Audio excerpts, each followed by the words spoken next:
అందరికీ నమస్కారం. ఈ రోజు నుంచి మనం అకౌంటెన్సీ అనే అద్భుతమైన సబ్జెక్ట్ను ప్రారంభిస్తున్నాం.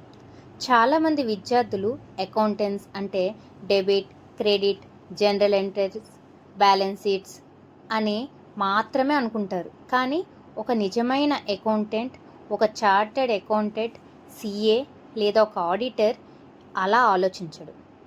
అతను ఏ లావాదేవీని నమోదు చేసే ముందు ఒక ముఖ్యమైన ప్రశ్న వేసుకుంటాడు.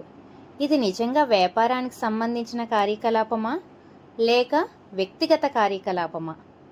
ఈ ఒక్క ప్రశ్నకు సరైన సమాధానం తెలిసినప్పుడే అకౌంటెన్స్ సరైన దిశలో ప్రారంభమవుతుంది. అందుకే అకౌంటెన్సీ పుస్తకం నేరుగా డెబిట్, క్రెడిట్తో కాకుండా మానవ కార్యకలాపాలు అనే ప్రాథమిక అంశంతో ప్రారంభమవుతుంది. ఎందుకంటే ఈ ప్రపంచంలో ప్రతి మనిషి పుట్టిన క్షణం నుండి చివరి శ్వాస వరకు ఏదో ఒక పని చేస్తూనే ఉంటాడు. చదవడం, వంట చేయడం, వ్యవసాయం చేయడం, ఉద్యోగం చేయడం, వ్యాపారం చేయడం, సేవ చేయడం, ఇవన్నీ మానవ కార్యకలాపాలే. కానీ ఇక్కడే ఒక ముఖ్యమైన ప్రశ్న వస్తుంది. ప్రతి కార్యకలాపాలన్నీ అకౌంట్లో నమోదు చేస్తారా? జవాబు లేదు. మరి ఏ కార్యకలాపాలు నమోదవుతాయి, ఏవి నమోదు కావు? వాటిని ఎలా గుర్తించాలి? ఒక సిఏ ఎలా నిర్ణయిస్తాడు? ఒక అకౌంటెంట్ ఎలా వర్గీకరిస్తాడు? ఒక ఆడిటర్ వాటిని ఎలా పరిశీలిస్తాడు? ఈ ప్రశ్నలన్నిటికీ సమాధానాన్ని మనం ఈ అధ్యాయంలో ఒక మెట్టుగా నిజ జీవిత ఉదాహరణలు, పరీక్షల్లో వచ్చే ప్రశ్నలు, ఉద్యోగంలో ఉపయోగాలు మరియు సిఏ ప్రాక్టికల్ దృష్టితో పూర్తిగా అర్థం చేసుకుందాం. అయితే ఇంకా ఆలస్యం ఎందుకు? ఫస్ట్ చాప్టర్ హ్యూమన్ యాక్టివిటీస్, మానవ కార్యకలాపాలను ప్రారంభిద్దాం. ఈరోజు మొదటి అధ్యాయం, టాపిక్ 1, మానవ కార్యకలాపాలు, హ్యూమన్ యాక్టివిటీస్. ఇంట్రడక్షన్. ఈ ప్రపంచంలో ప్రతి మనిషి పుట్టినరోజు నుంచి మరణించే వరకు ఏదో ఒక పనిని చేస్తూనే ఉంటాడు. ఆ పనిలనే మానవ కార్యకలాపాలు అంటారు.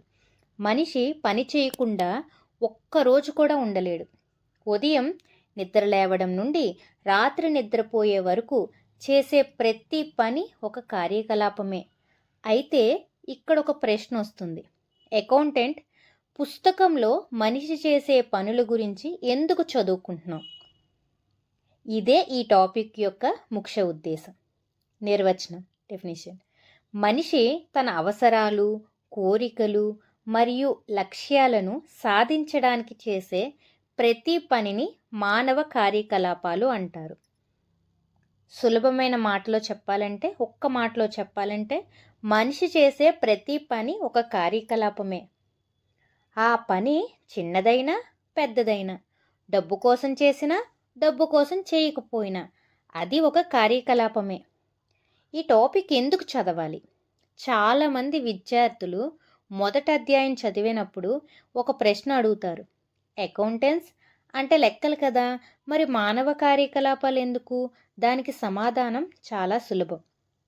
అకౌంటెన్స్లో ప్రతి పనిని నమోదు చేయరు. డబ్బుతో సంబంధం ఉన్న పనులను మాత్రమే నమోదు చేస్తారు.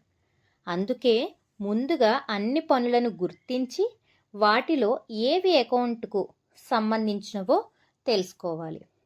ఈ టాపిక్ యొక్క ముఖ్య ఉద్దేశం ఏంటంటే, ఈ టాపిక్ చదివిన తర్వాత విద్యార్థి 3 విషయాలు అర్థం చేసుకోవాలి. కార్యకలాపం అంటే ఏంటి? అన్ని కార్యకలాపాలు అకౌంటెన్స్లో నమోదు కావా? అకౌంటెన్స్లో నమోదయ్యే కార్యకలాపాలు ఏవి? ముఖ్యమైన పాయింట్స్ ఏంటంటే, ప్రతి మనిషి జీవితంలో కార్యకలాపాలు ఉంటాయి. ప్రతి కార్యకలాపం ఒకే రకంగా ఉండదు. కొన్ని కార్యకలాపాలు డబ్బు కోసం చేస్తారు, కొన్ని కార్యకలాపాలు డబ్బు కోసం చెయ్యరు. అకౌంటెన్స్లో అన్ని కార్యకలాపాలు నమోదు చేయరు. ఇది నిజ జీవితంలో ఈ టాపిక్ ఎలా ఉపయోగపడుతుంది? ఒక విద్యార్థి చదువుకుంటున్నాడు. ఇదొక కార్యకలాపమా? అవును. అతనికి వెంటనే డబ్బు వస్తుందా? లేదు. రెండవ ఉదాహరణ, ఒక రైతు పొలంలో పనిచేస్తున్నాడు. ఇది కూడా కార్యకలాపమే. పంట అమ్మిన తర్వాత డబ్బు వస్తుంది. ఉదాహరణ 3, ఒక తల్లి తన పిల్లలకు భోజనం వండుతుంది. ఇది కూడా ఒక కార్యకలాపమే. 4. ఉదాహరణ: ఒక డాక్టర్ రోగికి చికిత్స చేస్తున్నాడు. ఇది కూడా కార్యకలాపమే. 5వ ఉదాహరణ: ఒక టీచర్ స్కూల్లో పాఠాలు చెప్తున్నారు. ఇది కూడా ఒక కార్యకలాపమే. 6వ ఉదాహరణ: ఒక వ్యక్తి ఆలయంలో ఉచితంగా సేవ చేస్తున్నాడు. ఇది కూడా కార్యకలాపమే. సిఏ చార్టెడ్ అకౌంట్కి ఈ టాపిక్ ఎలా ఉపయోగపడుతుంది? ఇది చాలా ముఖ్యమైన విషయం.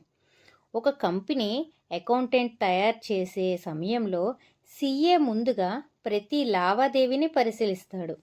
అతను తనకు తాను ఒక ప్రశ్న వేసుకుంటాడు: ఇది వ్యాపారానికి సంబంధించిన కార్యకలాపమా లేదా వ్యక్తిగత కార్యకలాపమా? ఉదాహరణకి, ఒక కంపెనీ యజమాని తన ఇంటి టీవీ కొనుగోలు చేసి కంపెనీ ఖర్చుగా చూపించాలని ప్రయత్నిస్తాడు. సిఏ వెంటనే చెప్తాడు: ఇది వ్యక్తిగత ఖర్చు, కంపెనీ ఖర్చు కాదు, ఎందుకంటే అది వ్యాపార కార్యకలాపం కాదు. అందుకే ఈ టాపిక్ సిఏకి చాలా ముఖ్యమైనది. అకౌంటెంట్స్కు ఎలా ఉపయోగపడుతుంది ఈ టాపిక్ అంటే, ఒక అకౌంటెంట్ ప్రతిరోజు 100 లావాదేవీలు నమోదు చేస్తాడు. అందులో ఏది కంపెనీ పని, ఏది యజమాని వ్యక్తిగత పని అని తేడా తెలుసుకోవాలి. ఈ టాపిక్ అది నేర్పిస్తుంది.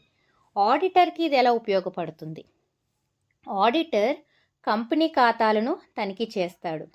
వ్యక్తిగత ఖర్చులను వ్యాపార ఖర్చులుగా నమోదు చేశారా లేదా అని పరిశీలిస్తారు. ఈ టాపిక్ తెలియకపోతే ఆడిట్ సరిగ్గా చేయలేడు. ఉద్యోగంలో ఎలా ఉపయోగపడుతుంది? మీరు భవిష్యత్తులో అకౌంటెంట్ అయినా, సిఏ అయినా, బ్యాంక్ ఉద్యోగి అయినా, కంపెనీ ఫైనాన్స్ విభాగంలో పనిచేసిన ముందుగా ప్రతి ఖర్చు నిజంగా వ్యాపారానికి సంబంధించిందేనా అని గుర్తించాలి. ఈ టాపిక్ ఆలోచనను పెంచుతుంది. విద్యార్థులు చేసే సాధారణ తప్పులు.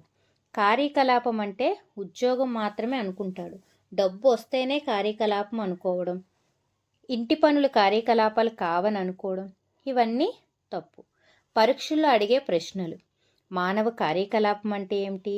అకౌంట్లో మానవ కార్యకలాపాలకు ఎందుకు వర్గీకరిస్తారు? మానవ కార్యకలాపాలకు 5 ఉదాహరణలు ఇవ్వండి. ప్రతి మానవ కార్యకలాపం అకౌంటెంట్లో నమోదవుతుందా? కారణం అనేది చెప్పండి. గుర్తుంచుకునే ట్రిక్ ఏంటంటే, ప్రతి పని కార్యకలాపమే, కానీ ప్రతి కార్యకలాపం అకౌంటెన్స్ అనేది కాదు. ఇప్పటి వరకు మనం మానవ కార్యకలాపాలు అంటే ఏమిటో తెలుసుకున్నాం.